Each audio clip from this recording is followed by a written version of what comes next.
on After Hours. Max, over to you with Louie and Scott Oake.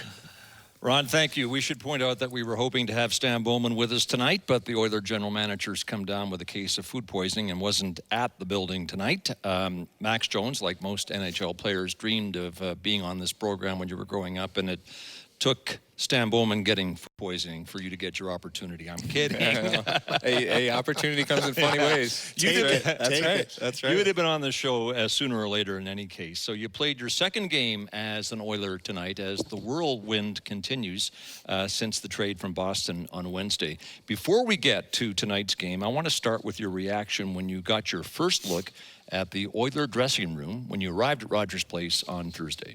Yeah, no, let's have a look. This is massive. There we go. Look at that. The coach's room down there. Okay. This is our main room right here. Oh. You think this is nice? Look at that look on your face. Gobsmacked, I'd say, is the appropriate description for your reaction. Yeah. You were impressed. Good Lord. I couldn't believe it. I actually couldn't believe it. Like, I played with Stolars in Anaheim, and he showed me some pictures and stuff, but that didn't do it any justice. When I first walked in, I couldn't believe it. Like, amazing. Everything state of the art. That was Brad Harrison, by the way, giving you the tour there, too. And you could tell he's even excited showing you stuff, right? Oh, yeah. He was pumped. I mean, I couldn't believe it, even from walking in there and then into the lounge and just, like, everything's state of the art. Like, they really take care of their guys here. And it just, I mean, it shows, like, the guys are playing for each other on the ice. So it's nice that, you know. All right, well, let's get to it. tonight's game, and you were a presence, Louie. Real presence. A couple big hits. The one on Ranton, I don't know if he gets hit that hard. He got hit twice tonight about that hard, though. Not an easy target, but for you, you've jumped right in, and you've played your typical way. You've been physical, and you've been skating, and obviously picked up an assist in your first game. But talk about this one. This was a battle against a real heavyweight in the West. Yeah, no, it was an exciting game coming in. I just thought I needed to be physical, same way I played the other night, and just kind of caught him admiring his pass. A little bit too long, right? Yeah, you watch your pass a little too long, that happens. Just a little bit. But it's something they've needed. They've needed some physicality here. Obviously, we talked in the morning. This is an opportunity for you to fill a role that's needed on this team, and it seems like you've got that desire. Yeah, I mean, it's kind of the way I played growing up, so I just want to play Max Jones hockey, and if that's, you know, playing hard and going through bodies and then getting to the net, that's what I'll do. Chris Knobloch said this morning that you make the Oilers bigger and faster. You were a first-round pick by Anaheim in 2016 after winning the Memorial Cup with the London Knights. Expectations for first-round picks are always high. So half a dozen years with the Ducks organization, you signed with the Boston Bruins, then the trade to Edmonton. Question is, how would you describe your career to this point? You know, I'd say it's definitely a roller coaster. You know, drafted Anaheim when they're in, I think they're Pacific Division champions there for a while. I mean, that was when Perry was there too. So it's definitely been a roller coaster. And you know, my dad always tells me, you know, don't get too high, don't get too low. So just playing, you know, taking each day, each game, and playing each game like it's a new one. Your dad played in the NHL, and we'll get to him momentarily. Louie. It is a tough league, and I think that, you know, being a first rounder, sometimes that expectation on young players is unwarranted, and just playing in this league is a win. For you, though, you had a tough start to the year. You got injured in training camp in Boston. You thought you were going to be there, and then you got sent down to Providence. But some players might have sulked and said, oh, maybe my career is over. You decided to go a different way, and this is a great opportunity for you. You battled your way back into a position now where you're playing NHL games again. Yeah, exactly. You said it. I mean, I think that was just kind of the way I was raised. My parents kind of, you know, always taught me, you know, things might not go your way, but it doesn't mean you got to stop working. So that's just kind of what I focused on when I was sent down, and obviously getting traded here. So, got a text here from Kevin Bieksa. You may have heard of him. Ask my boy, Max Jones, how his first bag skate at Ducks camp went. Pretty sure it ended in him, and he uses the word puke. So and Sam Steele, though he probably still won every race. Yeah, well, so that was when Carlisle was the coach there, and they do like a chase the rabbit. So I was a young guy, so I had to go first, and I didn't really know how many laps we were going to do. So I just took off, and I went like as hard as I could, and then I realized like a couple laps later, like, oh, this is actually going to go on for a while, and I started cramping up, and then you went out too fast. Oh yeah, and then I had to go to the bench, and I think Steeler was the same way actually, and Juice tells that story all the time, so I can't get away from it. So, but it's fine. He knew it was coming. Didn't I know. He knew exactly. What I'll wear it on my sleeve. That's all right. I puked at so did my dad. My dad at his first NHL camp. He puked at his first camp too. So. Well, That's there you it. That's go. a Jones Giving it thing. your all right there, That's the right? Jones thing right there, yeah. You were prepared for a trade from Boston based on rumors. It's always interesting to hear exactly where you were and how you heard that you were coming to Edmonton. Yeah, so, I mean, I knew for a couple of weeks that something was kind of brewing, but driving back from practice in Providence, I was doing the drive back and forth between Boston and Providence and left the rink, and then I was on the phone with my dad, and then got a text from my agent, and then immediately got a call from the GM there in Boston, Don Sweeney, and I ripped off the exit. Like, I needed to go get my gear. It was the first thing I did. I stopped in some neighborhood and then talked to Don, and it was definitely a weird situation, just kind of like having to sit there for a second and realize, like, my whole life is changing now, so I'm going to have to grab my gear and change everything. But it was definitely a moment that I was excited for, and once it happened, like, I was pumped, and I know my family was too. Well, that's a life-changing text. Tell me you didn't read it when you were driving. Yeah, no, I didn't. I didn't read it when I was driving. No, I was played through the car. No, but it was definitely crazy. Like, I got the text, and then was going to read it, and then as I was starting to read it, like, phone call from Sweeney. So it was like bang, bang, like right on top of each other. So, all right, your Oiler debut on Thursday, and you were impressive, Louie. Yeah, and let's talk about that pass you made to Corey Perry and the Knights connection, the London Knights connection. 16 years apart, you guys won more Memorial Cups for the London Knights, but just a great debut. You almost scored on that first shift in the one-timer. I know. But talk about how it felt to play in this building, play with this team, and you looked like you were pretty ready to go right from the get-go. Yeah, I mean, I've been, feeling good on the ice for a while now, and then obviously familiar with the building, just playing with the Ducks over the years. So it was nice to be on the other side of the ice, and definitely nice to be on the side with McDavid scoring highlight reel goals, that's for sure. So, but yeah, this pass was just kind of trying to get it through to Pears. I knew he was skating, got lucky on a bounce, and he made a great move. Now, he said his team in 2005 was the best London Knights team of all time, and you rivaled that and said, I don't know, ours in 16 was pretty good, too. I beg to differ on that one. I do. I really do. We got to stick together the Knights, right? Yeah, that's right. Come on. Yeah, yeah, exactly.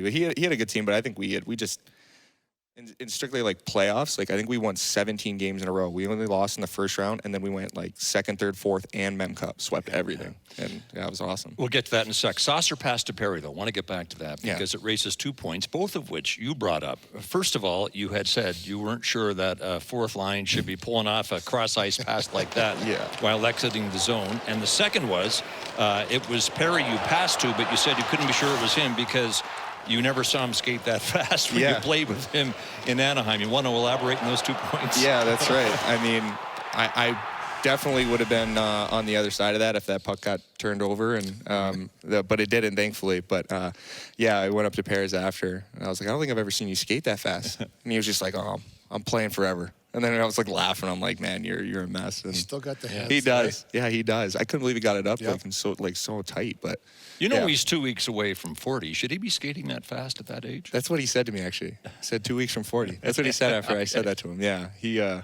I couldn't believe he was skating that fast. So it was funny. It was nice to have that joke with him. And it's kind of cool playing with him again. All right, mention that you won the Memorial Cup with London Knights. There is a London Knights alumnus on this program tonight, Louie DeBrusk. Louie.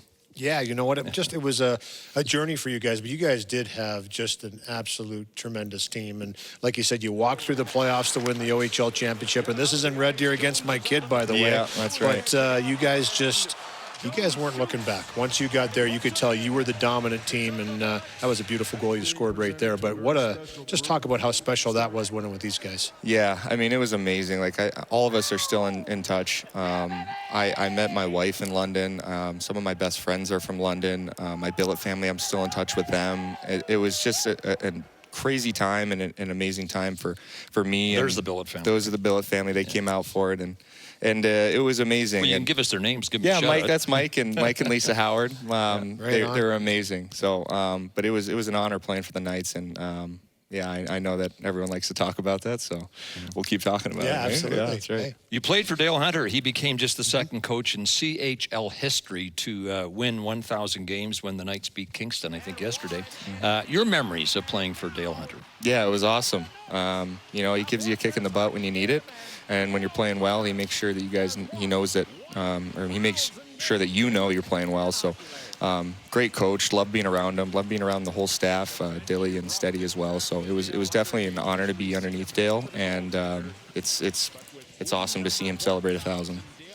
Your father, Brad, played 6 seasons in the NHL for Winnipeg, LA, and Philadelphia, originally drafted by the Jets 1.0 in 1984. What do you know about his career? I know it was kind of a roller coaster as well. So he was a fast skater. He got into some fights.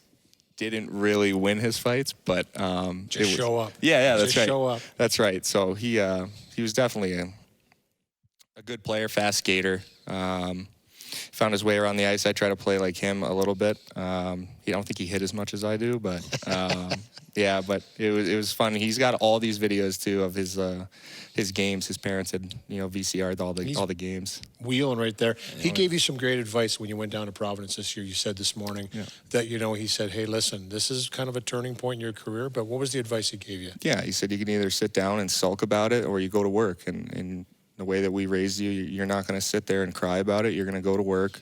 You're going to play the game that you've grown up loving, and it's kind of just what I did. And playing down there in the A was obviously no one wants to be down there, but it kind of like reignited a little bit of a passion for me because I was playing in situations that I wasn't really playing in recently in the NHL and Anaheim and Boston, and it was nice, like being the guy that's touching the puck all the time, being on the power play, doing all that. So it was definitely fun.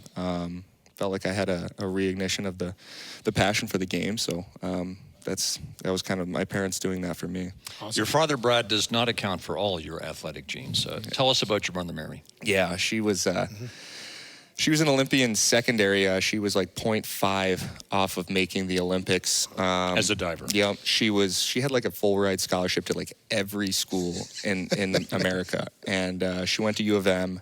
My whole other side of the family, like my uncles, they are diehard Ohio State fans, so that was a problem. But my mom, she won like 3 NCAAs, 2 Big Tens. Wow. She was like a national champion. Yeah, she was insane. She moved out of like her house at like 15 to like go train in Florida. So ever teach any dives? yeah. No, but we used to go to the pool in Michigan. Like me and my brother, she would bring us. We go stand up on like 10 meter. It's tough, we would like crawl over and like look over the side. It's higher than you think, so isn't high. it? It's Yeah. so It's high. intimidating on the platform. Oh sure. yeah, big time. I don't know how she did it. It's crazy, but yeah, she was impressive. So diving was not an option for you. No, I don't think I'm that limber. So yeah.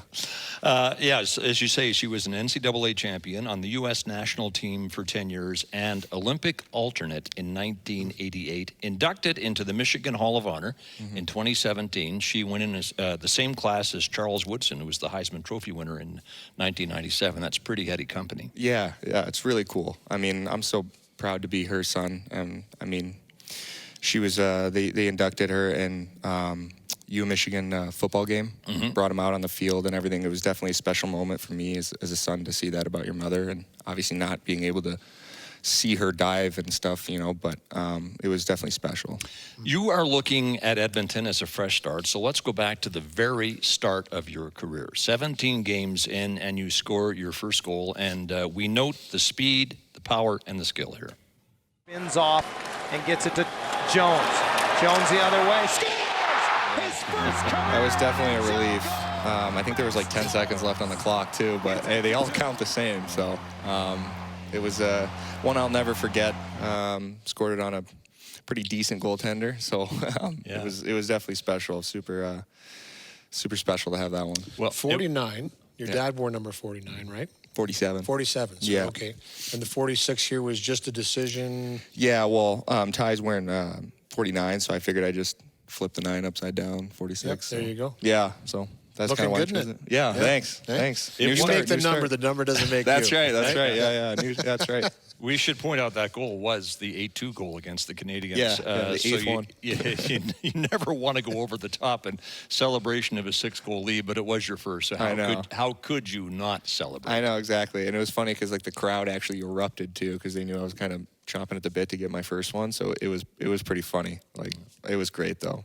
So we started off tonight by getting your reaction to you seeing the Oiler dressing room. What do you think when you look around this room? Yeah, it's unreal. I mean, I didn't really get to see it when I first came in, but I've been walking over and coming through this way. So I peeked my head in the other day, and it's just like, it's crazy, the history here. I mean, it's amazing to be able to put that Oilers jersey on. You know, I never thought I'd ever see the day that I'd be playing up in Edmonton, but you know, that's the thing about life, is kind of takes you crazy places. So, and it's definitely an honor to be here and seeing these guys up on the wall here. It's super special. Well, you excelled in London, and now you're back in Canada. Yeah, I love it. That's what I was saying, as nostalgia when I was driving back into the city in Canada and coming to live here again. I definitely had some nostalgia. Yeah. So. Perfect. That's where we'll leave it. Thanks for your time. Yeah, thank you. There's Max Jones, 2 games into his time with the Edmonton Oilers. Looks like he'll be here for a while. And we'll return with Jake Wallman as we continue with After Hours from Rogers Place.